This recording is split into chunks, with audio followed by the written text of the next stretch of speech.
Seruan Zarathustra Bab 2.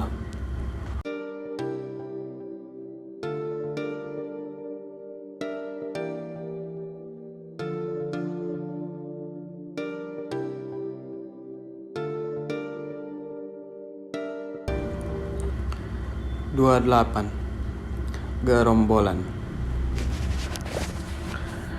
Kehidupan itu bagi sumur yang mempesona, tetapi di mana si gerombolan ikut minum, semua air mancur teracunkan.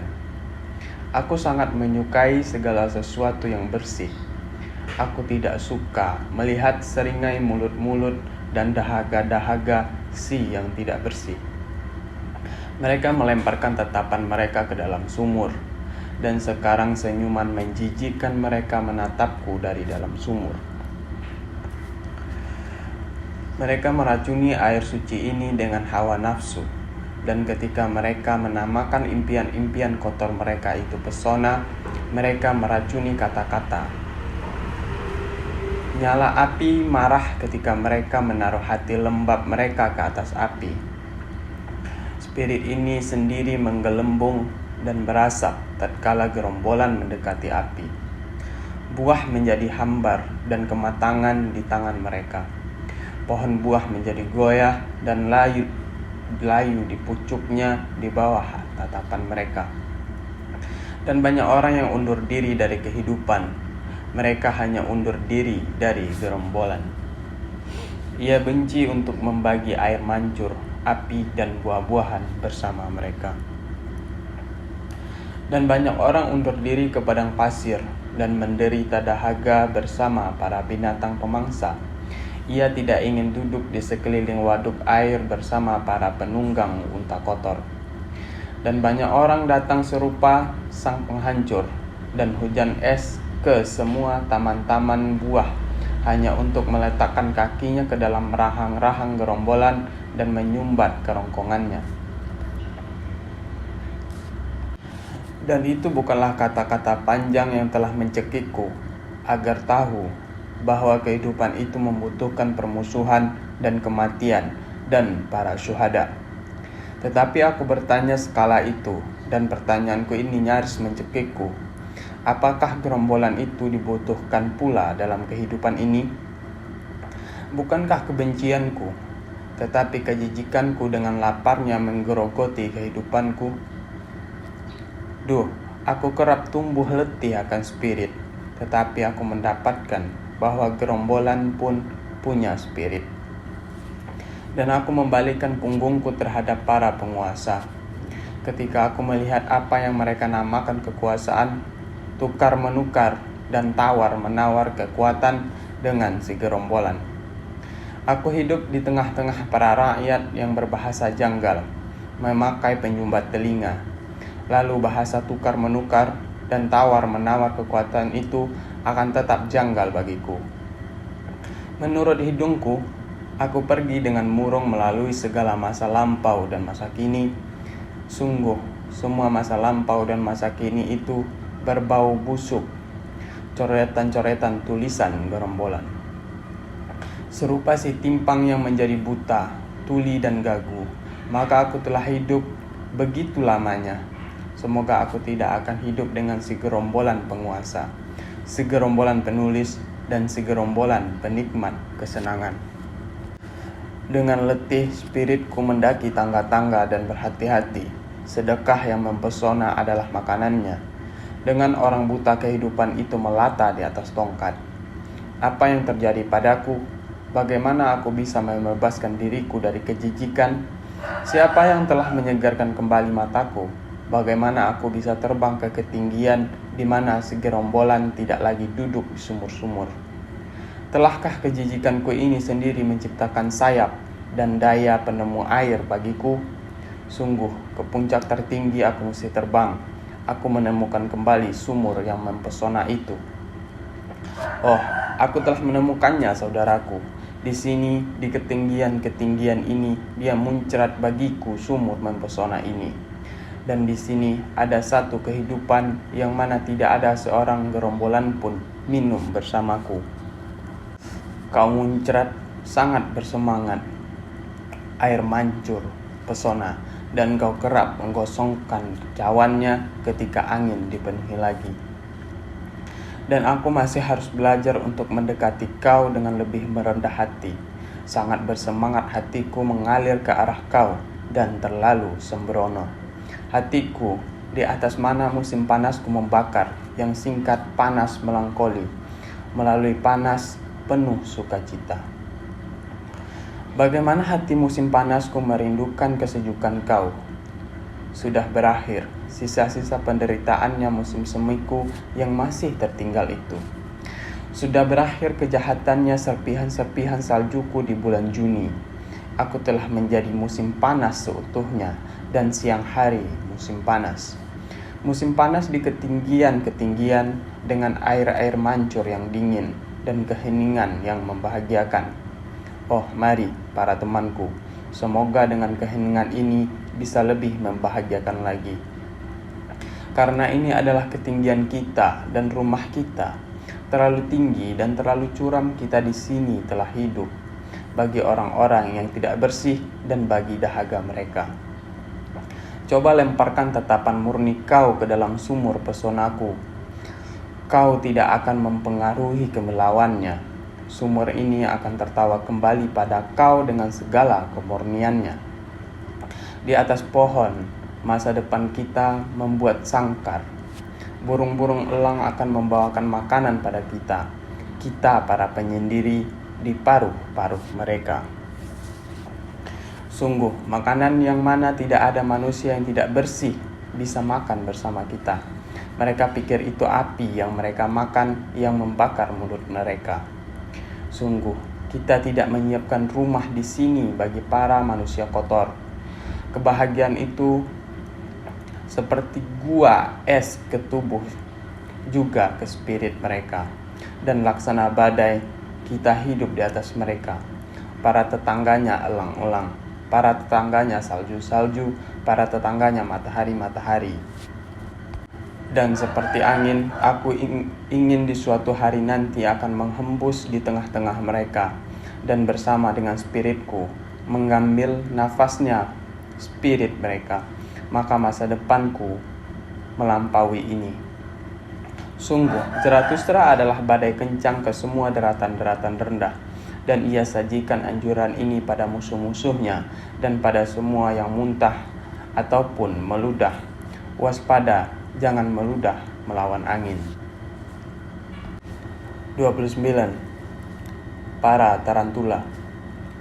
Lihat, ini adalah tempat persembunyiannya tarantula. Maukah kau melihat tarantula itu? Di sini bergantungan jaringnya. Sentuhlah, ia membuat dia bergetar. Ini dia datang dengan jinaknya. Selamat datang, tarantula. Hitam warna segitiga dan lambang kau di punggung kau, dan aku tahu pula bahwa apa yang ada di dalam jiwa kau. Dendam ada dalam jiwa kau. Di mana saja kau menggigit, di sana tubuh berjutan hitam. Dengan dendam bisa kau membuat jiwa pening. Maka aku berseru pada kau dalam bahasa kiasan. Kau membuat jiwa pening. Kau para pengkhotbah ekuilitas. Kau adalah tarantula dan penyulut rasa dendam tersembunyi. Tetapi aku segera akan membawa tempat persembunyian kau ke cahaya, lalu akan tertawa di hadapan muka kau, tertawaanku dari ketinggian-ketinggian. Lalu aku tarik jaring kau, agar amarah kau menggoda kau untuk keluar dari tempat persembunyiannya kebohongan kau. Semoga dendam kau meloncat ke depan dari belakang kata adil kau. Karena agar manusia bisa terbebas dari segala macam dendam, ini bagiku adalah jembatan keharapan tertinggiku, serta pelangi sehabis badai-badai yang berkepanjangan. Tetapi apa galibnya, para tarantula menemui sesuatu yang lain lagi. Semoga dunia menjadi penuh dengan badai-badai dendam kita.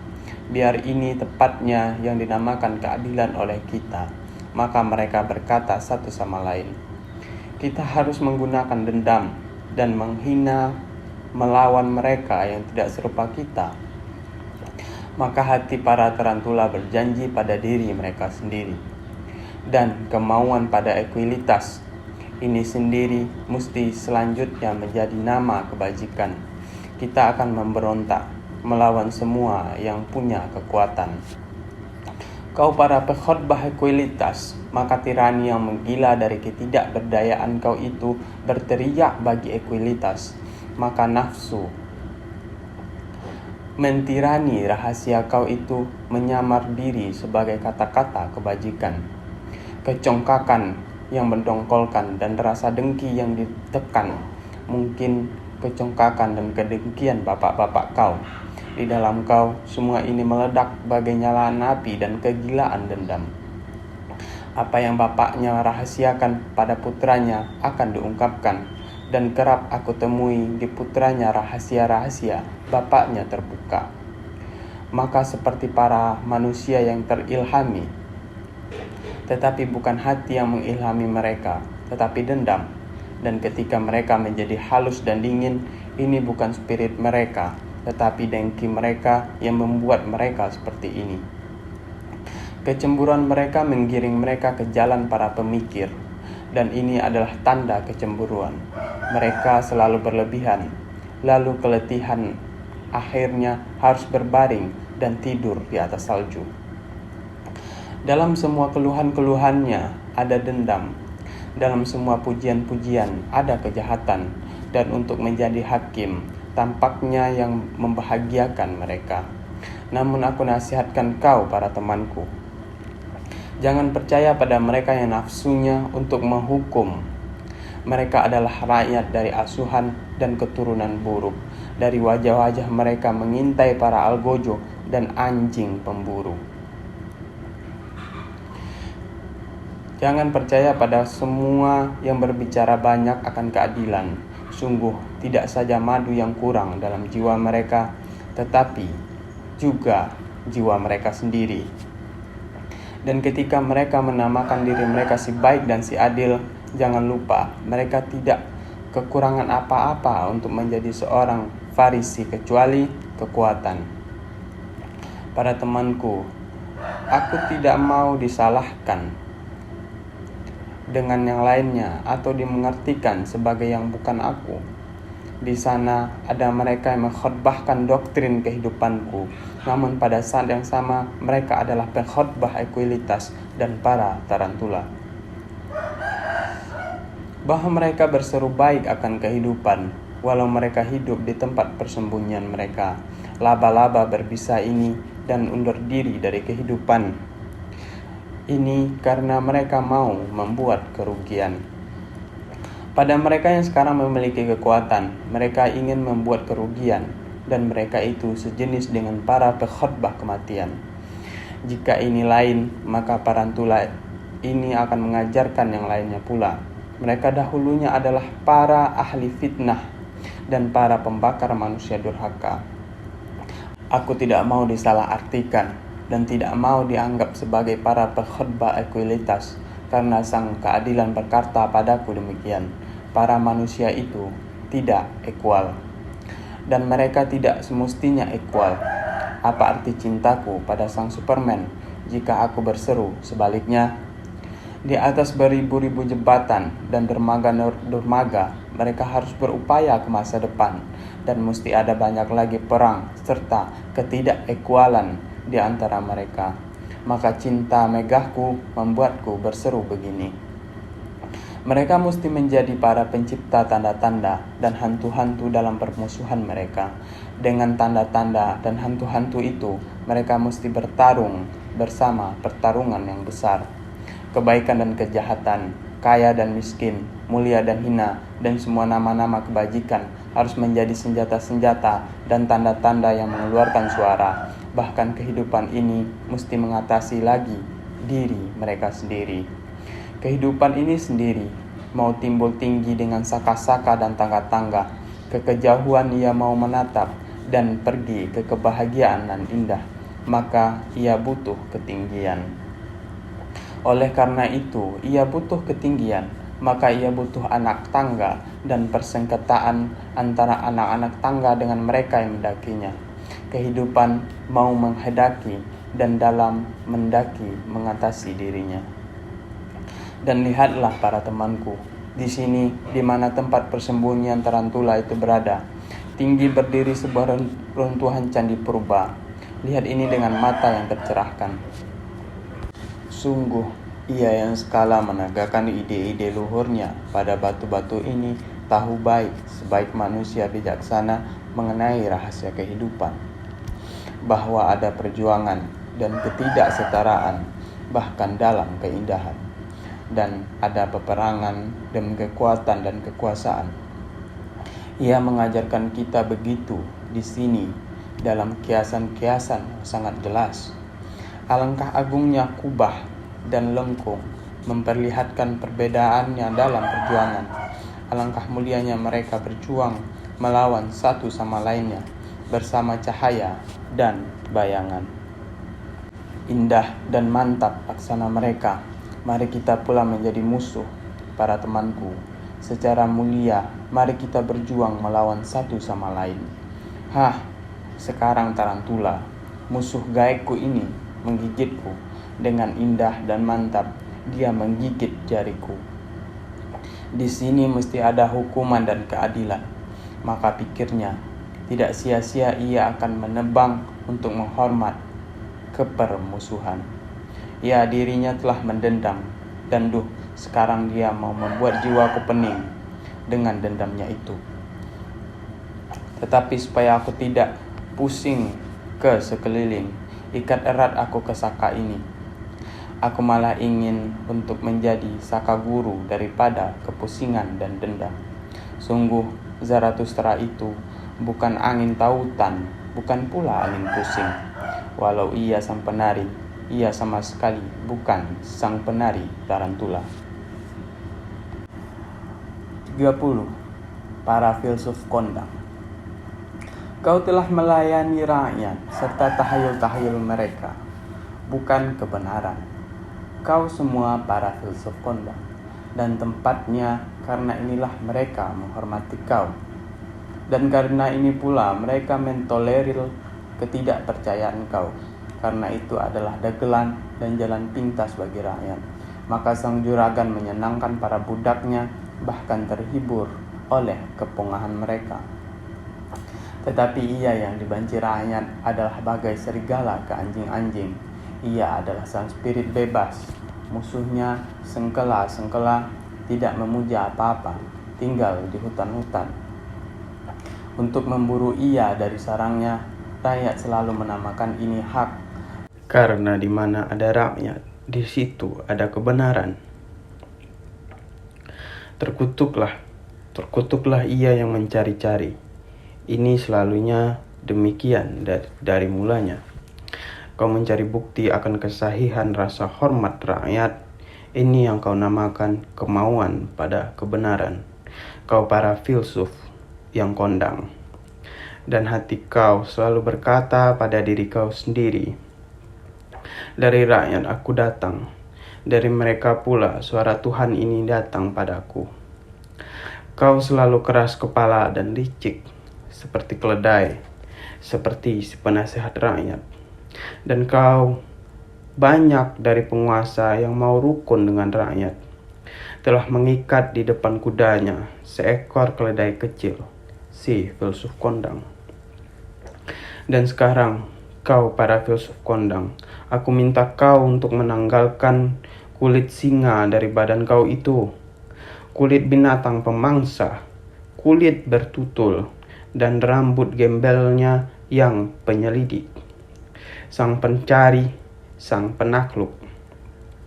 Bagiku untuk bisa mempercayai kesejatian, kau mesti ada pada awalnya, menghancurkan kemauan kau pada pengabdian. Kesejatian, ini adalah yang kau namakan, ia yang pergi ke padang-padang pasir sunyi dan mematahkan hati pengabdiannya. Di pasir kuning dan terbakar oleh sinar surya, mungkin ia menatap dengan tajam dan kehausan ke pulau-pulau yang kaya dengan mata air, di mana segala kehidupan beristirahat di bawah bayang-bayang pepohonan. Tetapi dahaganya tidak membujuk ia untuk menjadi serupa mereka, makhluk-makhluk senang. karena di mana ada oasis-oasis, di sana ada berhala-berhala. Lapar, berangsatan, sendirian, dan tanpa Tuhan.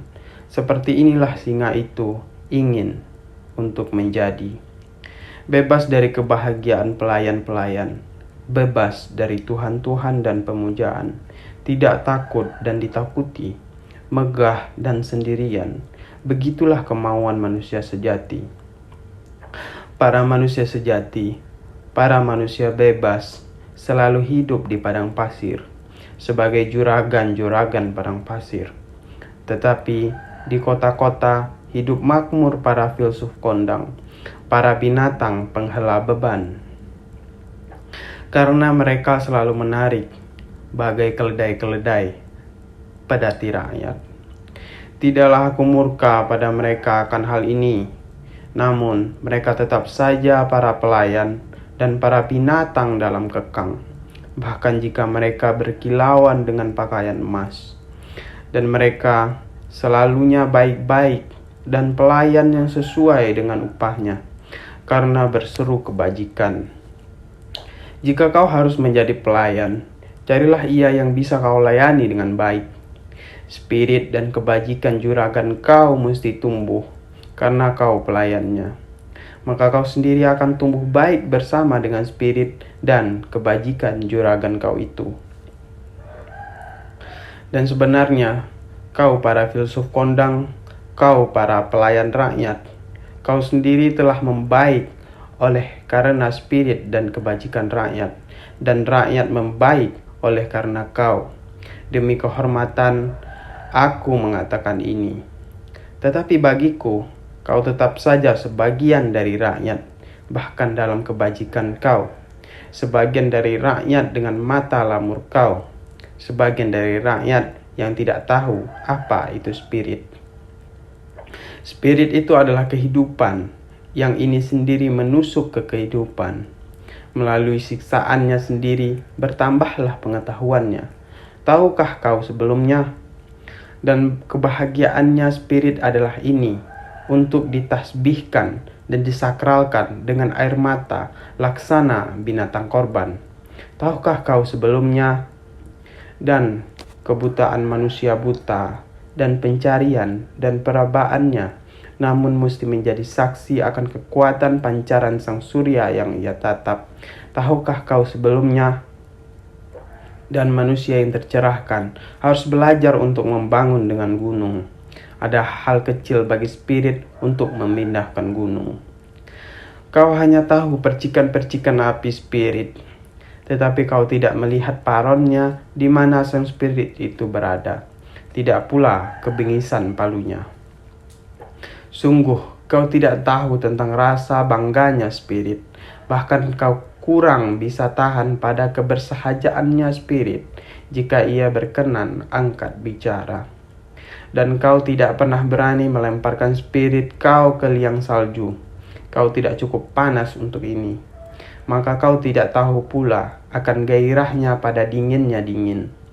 Tetapi dalam segala hal, kau seolah-olah kau mengenali spirit. Dan dari kebijaksanaan kau kerap membuat panti bagi orang miskin dan rumah sakit bagi para pujaga buruk. Kau bukan elang, maka kau tidak tahu akan sukacita hatinya spirit pada teror. Dan ia yang bukan burung tidak mesti membuat rumahnya di atas ngarai-ngarai maha dalam. Kau tampaknya ke aku, maka yang suam-suam kuku, tetapi segala pengetahuan yang dalam mengalir dingin. Sumur-sumur maha dalam, spirit itu sedingin es. Satu penyegar bagi tangan-tangan dan penangan-penangan panas. Kau di sana tegar dan terhormat, dengan punggung tegap. Kau para filsuf kondang, tidak ada angin atau kemauan kuat bisa mendorong kau. Pernahkah kau melihat perahu layar mengarungi samudera, bulat menggelembung dan bergetar di hadapan keberangsangannya? Laksana perahu layar bergetar di hadapan keberangasannya spirit. Kebijaksanaanku mengarungi samudera, kebijaksanaan liarku. Tetapi kau pelayan rakyat, kau para filsuf kondang, bagaimana kau bisa berlayar bersamaku? 31. Tembang malam. Ini adalah malam. Sekarang semua munceratan air mancur berseru lebih keras. Dan jiwaku pun adalah munceratan air mancur itu. Ini adalah malam. Hanya sekaranglah segala tembang-tembang para pencinta tergugah. Dan jiwaku pun adalah tembangan sang pencinta. Suatu yang tidak bisa dipadamkan, tidak terpadamkan, ada dalam diriku, ingin mendapatkan ekspresi. Gandrung akan cinta ada dalam diriku. Ini sendiri berseru dalam bahasa cinta. Cahaya adalah aku.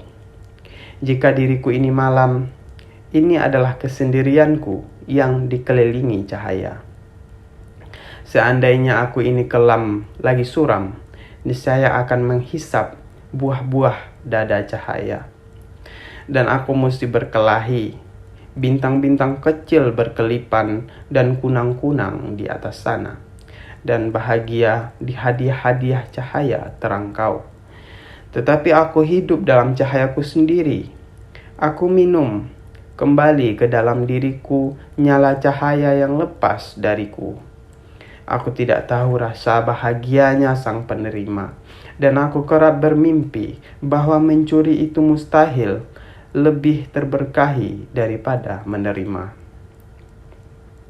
Ini adalah kemiskinanku. Lenganku tidak pernah berhenti memberi. Ini adalah rasa dengkiku, aku melihat mata yang mengharap dan kemilau malamnya rasa rindu. Oh, kenestapaan semua para pemberi. Oh, gerhana matahariku. Oh, hasrat untuk menghasrati. Oh, rasa lapar yang beringas dalam kekenyangan. Maka mengambil dariku. Namun lelahkah aku menyentuh jiwa mereka? Ada jurang yang menganga di antara memberi dan menerima. Dan jurang yang terkecil pun akhirnya harus dijembatani. Rasa lapar tumbuh dari keindahanku. Aku ingin melukai ia yang aku terangi. Aku ingin untuk merampas mereka yang aku beri. Maka aku lapar bagi kejahatan. Menarik lenganku ketika lengan yang lainnya siap menjangkauku. Gundah, bak air terjun yang gundah, bahkan dalam lompatannya. Maka aku lapar bagi kejahatanku. Dendam seperti ini membuat keberlimpahanku mengada-ngada. Kejahilan ini bermuara dari tempat penyendirianku. Rasa sukacitaku dalam memberi mati, dalam memberi. Kebijakanku tumbuh letih akan dirinya melalui keberlimpahannya. Bahaya ia yang selalu memberi adalah kehilangan rasa malunya. Ia yang selalu membagikan, lengan dan hatinya menjadi tanpa perasaan, tumbuh karena selalu membagikan. Mataku tidak lagi berlinangan bagi rasa malunya para pemohon. Lenganku menjadi terlalu keras bagi getaran lengan-lengan yang telah dipenuhi. Kemanakah linangan air mataku dan kehalusan hatiku telah pergi? Oh, kesepiannya semua para pemberi. Oh, keheningannya para pemberi cahaya. Banyak matahari-matahari berkeliling di udara hampa. Bagi segala yang kelam, mereka berseru dengan cahaya mereka. Tetapi padaku mereka hening senyap. Oh, ini adalah kepermusuhan cahaya pada yang memberikan cahaya. Tanpa peduli ia mengejar tujuannya. Tidak adil pada sang pemberi cahaya. Dari dalam kalbunya, dingin pada matahari-matahari, maka begitulah setiap matahari itu menjelajah. Laksana badai matahari-matahari itu terbang mengejar edarannya. Ini adalah penjelajahannya. Mereka mengikuti kemauan tegar mereka. Ini adalah dinginnya. Oh, Ini hanyalah kau yang suram, kelam, yang menyadap kehangatan dari sang para pemberi cahaya. Oh, hanya kaulah yang minum susu dan mendapatkan kesenangan dari kambing-kambing cahaya. Ada es di sekelilingku. Lenganku terbakar es. Ada rasa dahaga di dalam diriku yang rindu pada dahaga kau. Ini adalah malam. Aku harus menjadi cahaya dan haus bagi barang malam dan tempat penyendirian. Ini adalah malam. Sekarang rasa rinduku menerabas dalam diriku serupa air mancur. Aku rindu bagi seruan. Ini adalah malam. Sekarang semua muncratan air mancur berseru lebih keras, dan jiwaku pun muncratan air mancur itu. Ini adalah malam. Hanya sekaranglah semua tembang-tembang para pencipta itu tergugah, dan jiwaku pun adalah tembangan sang pencinta. 32. Tembang Tari. Suatu malam Zarathustra berjalan melalui hutan bersama para penganutnya, dan ia sedang mencari sumur. Perhatikan, ia sampai di padang rumput hijau yang sepi, dikelilingi pepohonan dan semak-semak belukar, di mana para gadis sedang menari bersama. Segera setelah para gadis ini mengenali Zarathustra, mereka berhenti menari. Zarathustra mendekati mereka dengan ramah dan berseru seperti ini. Jangan berhenti menari, para gadis Juwita.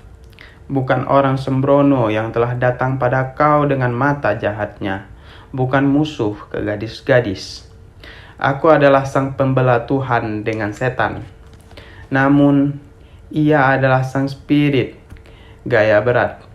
Bagaimana aku bisa menjadi musuh ke tarian agung, kau makhluk lincah? Atau ke kaki gadis dengan pergelangan kaki nan indah? Untuk jelasnya, aku adalah hutan dan gelapnya pepohonan. Tetapi ia yang tidak takut pada kegelapanku akan mendapatkan punjung-punjung bunga mawar di bawah pepohonan cemaraku. Dan tentu ia akan mendapatkan Tuhan kecil yang sangat dicintai para anak gadis. Dia rebahan di samping air mancur, masih dengan mata tertutup. Sungguh, ia tertidur di tengah hari, si pemalas ini. Telahkah ia kebanyakan mengejar kupu-kupu? Jangan marah padaku, kau para penari cantik. Jika aku siksa sedikit Tuhan, mungkin dia akan menjerit dan menangis. Tetapi dia menggelikan bahkan dalam senduannya. Dan dengan air mata di mukanya, ia akan meminta pada kau satu tarian lagi. Dan aku sendiri akan menembangkan sebuah lagu bagi tarian itu. Tembang tari dan tembang ejekan ke spirit gaya berat, setanku yang paling prima, terkuat, apa yang mereka katakan tentang dewa dunia. Dan ini adalah tembangan yang Zarathustra nyanyikan seraya dewa asmara dan para gadis menari bersama. Akhir-akhir ini aku melihat ke dalam mata kau, oh kehidupan, dan aku tampaknya tenggelam ke dalam misteri. Tetapi kau tarik aku dengan tangkai emas. Kau tertawa dengan mengejek ketika aku namakan kau sang misteri. Semua ikan-ikan berkata seperti ini. Kau berkata, apa yang mereka tidak bisa mengerti adalah misteri.